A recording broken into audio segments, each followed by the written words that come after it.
var 5 år. Lige for mig. Hvussu komu vit så langt? Tui tei hava alltid verið. Kaffemunneren etter disten, skuffokakan, nyvaskaja blusan, og all råpene, skuppene, klappene og klemmene.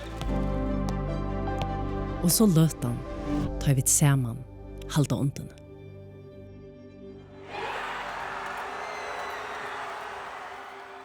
Forelder som køyra, mittlen skolar, hallar og heim, ofta, kvønde.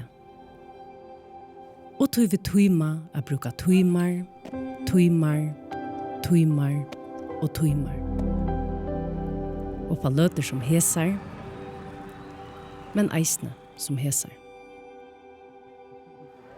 Vi tåra bjóa heimen og nev, og samstundes eisne at lunchast heim. Og at høyra heima okkara stene. At vi en parstra av okkron. Storum. Ja, vi først hatøyerlig. Utan at bliva sjálv hatøyerlig. Ja. Hvordan kom vi så lengt? Og hvordan kunne vi komme enn langere?